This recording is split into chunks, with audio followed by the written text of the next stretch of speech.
for me, I just want to be remembered for my work. It doesn't matter which work, whether in singing, in acting, whatever, but for all I did, because I'm just truly showing the world my talent. Yeah, so I think that's what I would want people to still remember about me, even long after maybe one day I'm gone. 702. The upside of failure. Proof that a setback can lead to a step forward. The upside of failure. He is an award-nominated winning actor, a musician. He is a dancer, an influencer who's also influential on this upside of failure on 702 that is brought to you by FNB Premier. Celebrating 25 years of helping you live the Premier life, and somebody living the Premier life is today's guest, Clement Maosa. King Popo ya Spedi. You're not Popo. So the one that sings Spedi. How are you? Okay, I'm fine. No, why I'm taking a pause, because I wasn't really on 100. Yes. And then since I stepped in here, the energy has just been different. Honestly speaking, from reception, like everyone is so excited. It's like, we're so excited to have you here, and then that sort of like amped me. So I'm 100 now. Listen, I Fridays here are the coolest. If ever you want to visit Chaka on a Friday. The vibes, and it's not just because we're loading to the weekend, like it's such a great lineup, and I really hope this space continues to be a space of connecting. Last time I saw you, we were in an interview together. Yes. For Morning show. Espresso. Yeah. Yes. Yeah, that was the last You time were I saw nominated for a SAFTA. Of course, I was nominated for a SAFTA. Hey, I love you like, of course. No, but it's for your fact, role on Skeem Saam. Yeah. How did that make you feel? Like, because it's not like when you go shoot, you're like, I must win a SAFTA. I must win a SAFTA. But it's such a nice surprise at the end of all the hard work. True, it was, but also it came in way too late in my career. Remember, because I started 2011, right? So for me, getting into the industry, it wasn't really even about awards. When you're just passionate about something, like, I want to do this thing on a bigger platform, but also I want the world to be exposed to my talent or my craft. So that's always been the drive. And then as you continue or progress in the industry, you realize that, actually, when you're doing well, these are the perks. This is something that you can get just to, I don't want to say validify your stay in the industry, but like a nice reward of some sort. Yes. So yeah, when it came, I was shocked, honestly speaking, because also here's the thing: at our workplace, when they do submit for your nomination, they hardly ever tell us. Yes. So I wasn't even. No, because if they tell you now and you're not nominated, you're gonna get feel angry. Yeah, I was disappointed. Go my head. Yeah. Yeah, maybe that's the reason they're trying to protect us. So when it was so weird, because I found out when I was on set shooting. So after the feature scene, they're like, congratulations. I'm like, they're like, didn't you see? Go on social media, you are nominated for the SAFTAs. I was like, wow. Finally. Yeah. I was so excited. Still am. Can I tell you a funny story? Yeah. Do you know how your name is saved on my phone? Can I assume? Yes. Let me guess. Kwaito. No. You don't remember. So, many years ago, when I did a role on Skeem Saam, Yes. you have the same name as my dad. So, on my phone, you changed your own name to Clement Papa. So, the funniest thing happens. No, Every single time I want to call my dad, and I forget that I saved him as Clement Mabotja, only because when I see people who are like, I know your father, and I must send a number. So when I search Papa, it's you that comes. I'm your father. I'm your father. And I've never changed it since. I like it. I never would have guessed. It's still there as Papa. Like it's a long time ago. Right? Yeah, almost 5 years or 6 years. I feel like I've lost track. It could have been 6 years or 5 years. I can't recall. But you're still on my phone as Papa. Okay. So now I'm glad to hear that. You guys heard I'm a father. Yeah. I'm Relebogile Mabotja's father. We're going to take a break. When we come back, we continue with the upside of failure. 702. The upside of failure. Proof that a setback can lead to a step forward. 18 minutes after 2 o'clock, the upside of failure. And we are joined by Kwaito, not the genre. Not the genre. Oh, well. The character played by the actor But also- and musician Clement Maosa. The genre is also your favorite genre, right? Dude, Kwaito. it's so weird because it's got this I can't explain. It's Yeah. got a very nostalgic thing about it that I've even got my son hooked up on it now. Jeez. Yeah, he'll Does he say relate though? Does he understand? Not really, but he'll say, "Mommy, please play." And then I know what he wants. Okay, I'm like, "Husband, okay. yo." Yeah, but it's supposed to be nostalgic because it's part of your upbringing. And I think maybe it Yeah. might have inspired you at some point, to get into the industry and even love the industry more. I- Because I feel like back Yes. then, we didn't have as much variety of music and so many musicians and whatever. So the little that we had, we knew that in KZN they're listening to the same, in Limpopo the same and whatnot. So that's why once you start singing a Kwaito song, everyone would sort of like relate from that era. But if you think about it, and I'm only thinking about it now as we're talking, how iconic is it that in an era where we are heavily influenced by the West, True. we were able to come up with a genre Something of our that own. included the sampling, that included these wild bass lines. Like we created something for ourselves, which in some ways I think was the gateway to your getting big and your amapiano. So how can we not be proud of a genre that really, there's no one in the world that can come and say, well, we have a Kwaito parade. And now, you know what I mean? I hear It's you. uniquely ours. Yeah, but we in as much as we need to appreciate it and never let it fade away. The challenge is, I feel like we no longer appreciate those kind of genres anymore, or that kind of music anymore, because now there's, like you're saying, Kom, and then Amapiano, and then Lekompo. So I feel like the younger generation now, when you speak about Kwaito, you just feel like it's outdated. It's things of the past. And for me, I'm like, but it's things of the past, but it created a gateway for what we're doing now. It's the same as when we speak about our veterans, right? You're like, no, bophelo ke sempe when whatnot. People are like, yeah, mara Vumkusheng ke tjagala. I'm like, if Vumkusheng was not there, then Kwaito we're not gonna be here. Also, it's not like he's not still acting. Yeah. You understand what I'm Yeah, saying? yeah. And I mean, even that word veteran that we were just talking about now in the ad break, I find it so interesting because I get when we were smaller, we saw veterans as, exactly Singtaulele and all of them now. Yeah. But these are still people that are working and True. have youthful spirits. True. In your mind, like where do you sort of want to see yourself in 30 years? And I'm talking now you're in your 60s. How do you want people to talk about you? I'm trying to imagine, are you still going to be dancing on TikTok in your 60s? I definitely You will. Yeah, I feel like I've got this young energy, and that's what's gonna keep me longer in the industry, because I can resonate with all age groups. But for me, I used to think, in the next 5 years or 30 years to come, I'll do ABCD. But now I realize how fast things are changing and evolving. Nah. I'm like, you can think in the next 20 years you'll be this, or you'll be known as this, but things can take a turn, right? But for me, I just want to be remembered for my work. It doesn't matter which work, whether in singing, in acting, whatever, but for all I did, because I'm just truly showing the world my talent. Yeah, so I think that's what I would want people to still remember about me, even long after maybe one day I'm gone.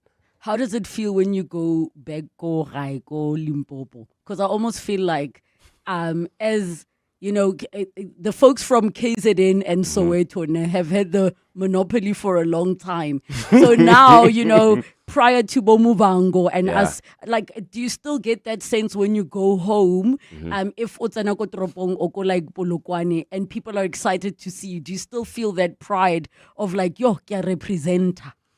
Yeah, definitely I do. How do I put this? The thing for me, it's no longer about how does it feel when you go home, because I feel like I never left Limpopo. I've been in Joburg for the past 14 years, right?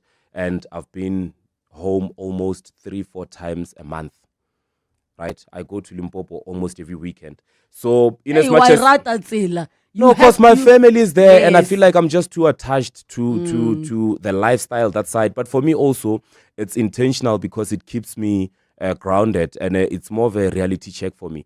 Because when you're in Joburg, you can be swallowed by the noise, by the fame and everything else. But every time I go home, that's when I feel like I'm not Kwaito, but I'm Clement. Because at home, yeah. So that's what I appreciate about it. How you feel like I'm getting a big head? Do you walk or do you I drive? don't. You need to walk to go buy the bread. Yeah. You must walk. Yeah, that one. I will walk next time. No, that's how. So you're still quiet, or that's why you don't walk. No, no. Do you know why I drive? Because I can't just buy bread. So ntse ke mo rekele maswi, ke reke taputi, ke reke. So he ke rekile ntho tse bhayang ka tshono di tshwara kaofela ka nako e one. So ke tsamaya ka koloi kaofela di kgono tsena ka mo koloing. Please tell everybody king So you guys know it. Explain to all the listeners. You know those white chicken. It's in yal rapa la bothata. You're soft. Not hard body. Not hard body. Yes. Yeah, the other one, mare white, ribicha taputi. What were you like as a kid? Because I see kids on social media who naturally like they naturally are entertainers. They're those kids who back in the day when there wasn't TV, your family would put you in the front for visitors to perform for them. Were you like that? Yeah, I definitely was that kid. I was very hyperactive, even from primary. I've always been that guy who has so much energy, and I feel like my parents allowed me to be because, I don't know how to put this. Mara nege fapana le bana ba bangwe because ba bangwe ba le shy and whatever. Loko sekolo ka butša ma-teacher aka ko primary ba tlo botša gore hai o ra tsebe re butša potšišo o emisha letsogo e re ka re wa opela o tlo emisha letsogo ra re wa o jiva o tlo emisha letsogo. So I've always been that hyperactive kid, and I think that never left me. That spirit of just youthfulness and activeness, it never left me.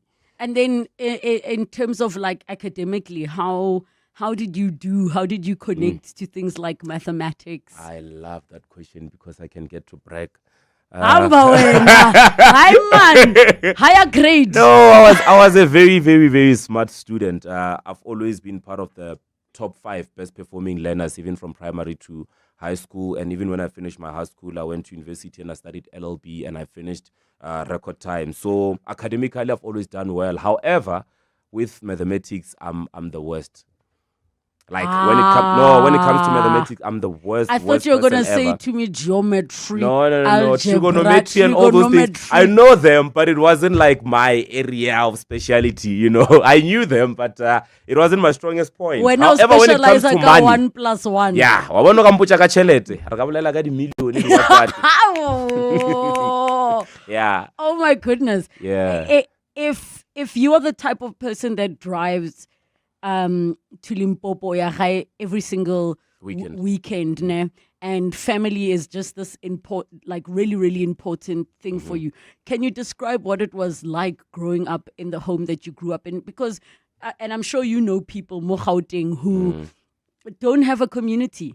Like, they don't have a very solid support system. They don't have those people that, whether they're rich or poor, it doesn't matter. Even if they say, and you don't have money, they don't care. There are people who are like, I can't go home for Christmas because I don't have money. Yeah, or there's family feud and whatever. So I think I'm very much privileged. And the funny thing is, you only realize that later on in life, because growing up, I always thought, hey, we are poor because we're staying in a two-room house, and we didn't go to multiracial schools or Model C schools. So I've always considered that to be poor, right?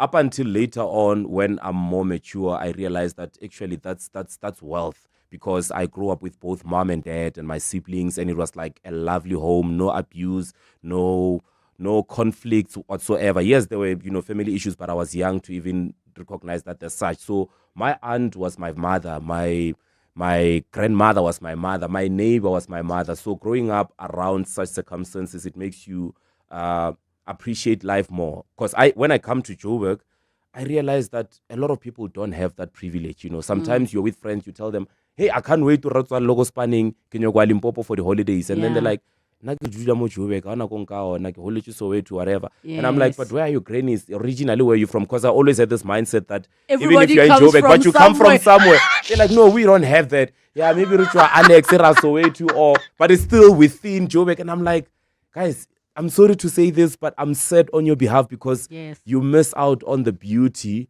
of life, and the quality of life. And I'm without any fear, I'll say this. I feel like life in the rural areas, it's more of quality life in terms of, the air that we breathe from trees, the sound of birds, the vegetables you yes, eat. it's organic, So for me, I'm more married to that kind of life more than anything else. And one of my plans is to have an early retirement and just be home and live that kind of life. So you're going to retire early just to go jive in front of your phone? Yes, with my Limpopo. kettles and my sheep, and in the morning, that's the kind of life that I want. Ha ke re ke tshwere ke tlala ke nyaka nama, ke tlhaba kgoho, tapu at the same time. Ha ke tsamaye ke ile nyaka somewhere. So that's the kind of lifestyle I aspire for. And that's what made me realize that growing up we had that, even though we didn't appreciate it as much. You know what I mean? So yeah, I feel sad for people who don't have Granny's house and that warmth. There's warmth that comes with Granny's house, because in as much as we grow apart as cousins and everyone else, mara highly December as well, and it's such a beautiful thing when the family is just united. And every year in December we look forward to that. But I think I used to also have that same mindset. Ya gore, okay, but ga ke ko kae? So when people would say, no, ke Soweto, okay, but and then from where? Because maybe there's somewhere in the bloodline, the Zulu side, then you can point it to KZN. But it almost is confusing that you're not like 7th generation Soweto. Yeah, you're from somewhere. So that thing of, and I think we spoke about it last year when we were talking about those of you that don't have a high to go to in December, like what do you do? That reset, that bit of that thing of, I don't even know how to explain it. I get how you're explaining it, but I also want to answer to what you're saying, because I also asked the question to a friend of mine. They're like, actually, that's when we get to breathe, because you guys get to give us space in Joburg. We leave. It's so quiet. Yeah. They're like, Joburg is so quiet without you guys. It actually. is. Yeah. No, ba ko N1 lang. Yeah, le a ba N3 bona ba Durban and so forth. So at least le rena re a hema le re fa space. Le ba eKapa, they go to that side. Ba Eastern Cape ba eZilalini and so forth. Oh my goodness. I absolutely love that. We will continue with the upside of failure. It's 2:30. This is the Upside of Failure on 702 Afternoons with Relebogile. Brought to you by F&B Premier, celebrating 25 years of helping you live the premier life.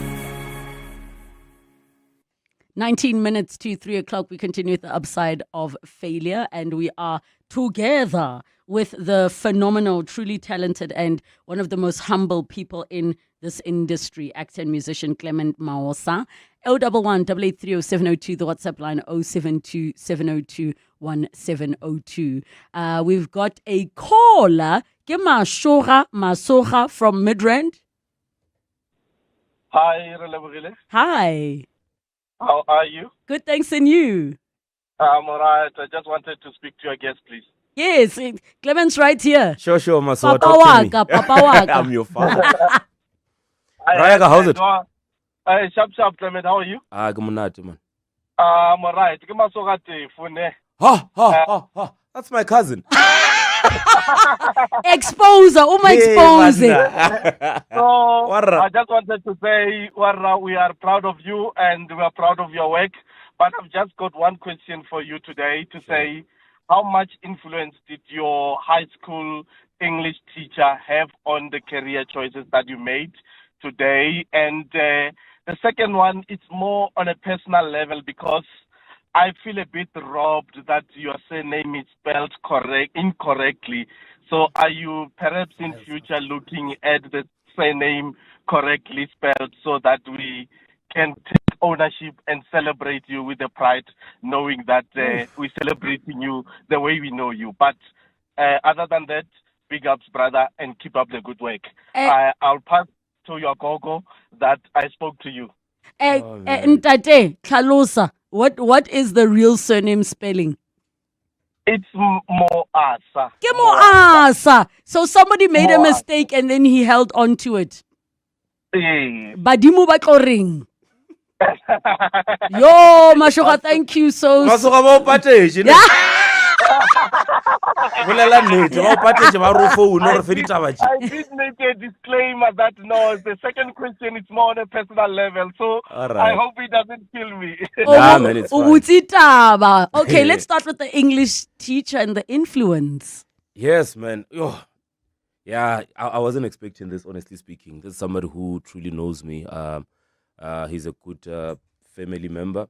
Roger Gaufela. So the reason why he's mentioning the English teacher, his name is Menier John Makoro. So he was our English teacher, and he's the one who influenced me and actually guided me in as far as acting is concerned, because I started acting from a very young age, where I was discouraged by so many people that you'll never be on TV. You are from the rural areas. You don't speak English fluently. You can't well articulate and so forth. So he was the only person who actually went to my father and said, this guy is talented and no one should ever stop him from wanting to be an actor. And he actually told me that I'm behind you and you can really go far in acting. So shout out to Menier John Makoro. I really, really, really will forever be indebted to him. He played a very huge role in my life. Because, when you are in the villages, Baruta, English, Spade and whatnot. Sorry, Yeah.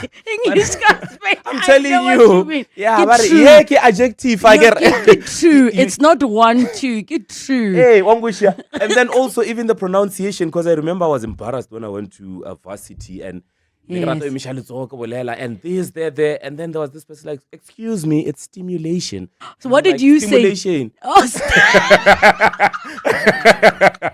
but also, why are we so mean, guys? English was never Chef. our mother's tongue. Exactly, but thank God that never took away my confidence. Yeah. And shout out to Menier John Makoro. And the second one, I hardly ever want to speak about, personal things like that, because people always want to, and also I've always been that person who's very not vocal about my personal life, but because Relebogile and she gets all these privileges, I might as well address it. So what happened with my surname is I grew up as Maosa, right? And when my dad went to Home Affairs to go get his ID, they made a mistake, right? They said Mawase. And then he tried again, and then it's Miwas up until I'm telling you. So they kept making a Yes, mistake. I don't know if it was intentional or what, to a point where he gave up. He's like, you know what, I'll settle for Maosa because it's more closer to Moasa. It's just swapping A with O. Yes. Right? So that's how the surname came about. And he's saying it because he knows for sure how it came about. But for me, when we went to school, we used Maosa, and our teachers would call us by what they see on the identity document. So that's how the surname stayed. At some point, I wanted to change it and try make it right. But now you need them, and then they know more. Now you must get an affidavit. And it was just a long procedure. But also, to be quite honest, and I hope I don't catch fire for this, I intentionally decided that I'm starting my own lineage.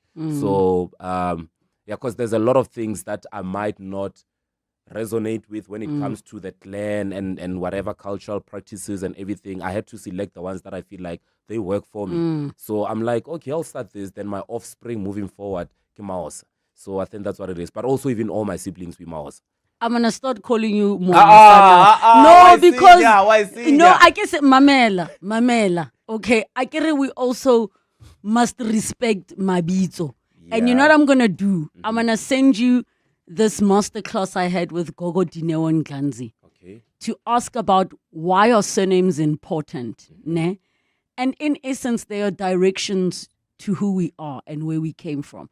Now, that doesn't mean you need to go back to your surname, but the knowing and the knowledge. For me, I would refer to you as but. No. Here's the thing. I do know, and I do respect, right? Yes. But the thing is, remember, we are evolving as humankind, right?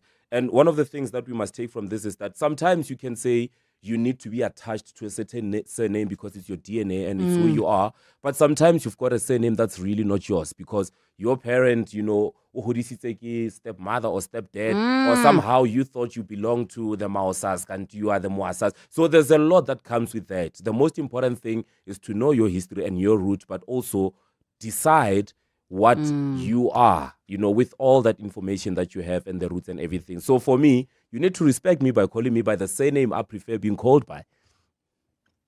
Maosa. Sorry, you see now. No, I genuinely forgot. When you're like, which was the wrong one? Which one None was is the wrong, by wrong the one? way. None is wrong. But They're both Bako correct. exposes it. Yeah, Bako that's my cousin, exposes. guys. That's my cousin. Oh man, but what do you say? Especially, I'm thinking about all the many young people who grapple with not just this, but this concept, ya gore culture ere, you must. What advice would you give to them? Because even for me, I'm a parent now. There's certain things that I said, if they don't make sense to me, I'm not doing them. Cultural things. Yeah. Like the moment if I say to my parents, why is this done? And they say, it just gets done. Yeah. Then I say, So, we're creating new cultures for ourselves, but it comes with conflict in families. What would you like to advise to people who feel firm in whether they want to change or keep their surnames or, create their own new cultures and traditions? Or as men getting married and adopting our partner's surnames, it's a new thing now. So for me, my Listen, advice... I'm sending Mahadi for you. No. Anyways. So, but back to the question. For me, I would advise that it's very important to know who you are. It's very important to do a little bit of research when it comes to your roots and your background, because there were people before us, but at the same time, we must also take into consideration that we are evolving day in and day out. Now we've got AI, the scientific things. There's just a lot that's happening, right? So we cannot now be stuck in the past and say for the sake of culture and tradition, which at some point doesn't make sense to us. I like what you said to say that if it doesn't make sense to me, there has to be a justification. There has to be an explanation as to why are we doing this thing. So for me, I would say, let's be reasonable. Don't be too quick to move away from Sejo. But at the same time, don't be stuck in the past that you also limiting yourself in as far as the future is concerned. Deep conversations. Let's take a break. 702. The upside of failure. Proof that a setback can lead to a step forward. 7 minutes to 3 o'clock. I can't believe the time has gone so quickly. 011-883 or 702, the WhatsApp line 072 702 and 702, the upside of failure with Clement Maosa. Thank you. Maosa. Thank you. I feel respected. You are respected, Chief. You lost your parents within the space of a month, which is just so wild to me. How have you been dealing with that loss? And I think it also helps explain why you guys are so close, because sometimes those things can break a family apart, but other times they can bring them together. And I can only imagine how proud they are of you. I don't think you No, Relebogile, I don't think you're fair, because, how do we move from just having energy and now you just ask me this question? I don't know, man. It's always very uncomfortable for me to tap into that space, because I think the wound is still very fresh, I would say. But every time I look back without even getting into details, I find myself being grateful and appreciative of the opportunity to still be alive, because I know what it means to be alive. I've seen people who were alive and lights were switched off, at a very young age. I believe that my parents passed on at a very young age. But to be quite honest with you, when it happened, I was way too young, because I was 17 years old and I was doing my matric. Yeah, man, it was one of the hardest things that I had to go through, navigating life without these people that you've always seen as the pillar of your strength. And, I still expected a lot from them. But the other thing is, it happened at it wasn't like within a period of a month, but 3 months apart, right? So for me, I honestly can't tell you how I got out of that, because I was young, I was focused, and I tried to distract myself with school, because now imagine you're doing matric, and then when you're about to go into a new territory, varsity, something that you've always wanted to do to make them proud, the very same people that you want to make proud, they know more. But now you are in this new environment, you have to navigate it without any support from those two figures that you've always looked up to. And in a way, I felt like they're the one who channeled me to go to a university and get educated. And even the kind of career that I took, because I always wanted to be an actor, they're like, no, you're so smart, you can only be a doctor or a lawyer. Now, as I'm doing what they sort of like channeled me to do, now they know more. But back then, because I started grieving rather, later on in life when I started working even, because then there was just no time for me to process what was happening, and I really didn't understand what was going on. What was in my mind was that I just need to work hard and end poverty for me and for my siblings. So I think that's how I navigated that ordeal in my life. Like I'm saying, I don't want to talk about it a lot because it just sort of like hit me every time I speak about it. It's like fresh, because even now when I go through a whole lot of challenges, they're the first people that I think about. Every win, they come in my mind. Everything that I do, I feel like it's more of a shadow that follows you, because you know that they are with you or they're looking after you wherever they are, but you constantly, they never leave your mind. They never leave your mind. For me, even worse, I had to witness my mother every single day for a year in and out of hospital, health deteriorating every single day. And those flashbacks, they constantly come back. And I feel like she never deserved that. And it's a fear that I have, that even now when somebody's sick, automatically I fear the worst. You know what I mean? So, yeah, man. Yeah. I think let's just leave it there. Yeah. Look, I think it's also important, as hard as it is, and my heart, man, my heart for you. There are people who are listening and can't even imagine life going on, but then they know, Hore, you went through something like that, and you became responsible for your siblings. You became an instant parent while you were a child yourself, even though it was still such a tough thing. And I'm so proud of you, man. I'm so Don't do that, proud of you. You're making me very emotional right now. Really. I am proud of you. There are young men and women that have not been able to do even a quarter of the things that you've done. And Mama le Papa are also madly proud of you. So I want to give you your flowers. And I'm not talking about the career and what's happening on TV, but what happens when you go home and what you do for those siblings of yours. Thank you, man. That means a lot to me. I feel comforted, and I feel like, because sometimes when you go through things like this, and also being, whether a public figure or a celebrity, you hardly, like, you feel like nobody cares. You feel like nobody sees whether the hard work that you're doing and just navigating this whole journey alone, because sometimes it really feels like you're just alone. There's no plan B. There's no, I'm going to go back to my dad, or I can call my dad and ask this advice, or I can call my mom. It's just you versus the world. And on top of that, there's still so many people who are reliant on you as your dependent, and you want to make them happy. And at the same time, you start your own family, and it's not easy also, because now you overcompensate. You want to be the best parent, the present parent, and because you never had that in your life. So it's just, yeah, man, it's just... Before I get in very big trouble with EW, and apologies in advance, one sentence, what have you learned about failure? Failure is not final. Failure is an opportunity for one to succeed, because we can never really say we are successful if we never failed in our lives. So when you fail, the more you fail, the more reasons for you to be successful. Because if you fail and you give up, then it's the end of you. But if you fail and you challenge yourself to pass through that obstacle, then you will always know that there's something better at the other side. I hope I put it well. I hope it makes sense. But what I'm trying to say is that failure is needed for us to be successful, because we wouldn't understand what success is without failure. I adore you, Papa Waka. I love you. Love you, my child. Spend your afternoon with Relebogile Mabotja on 702. Let's walk the talk.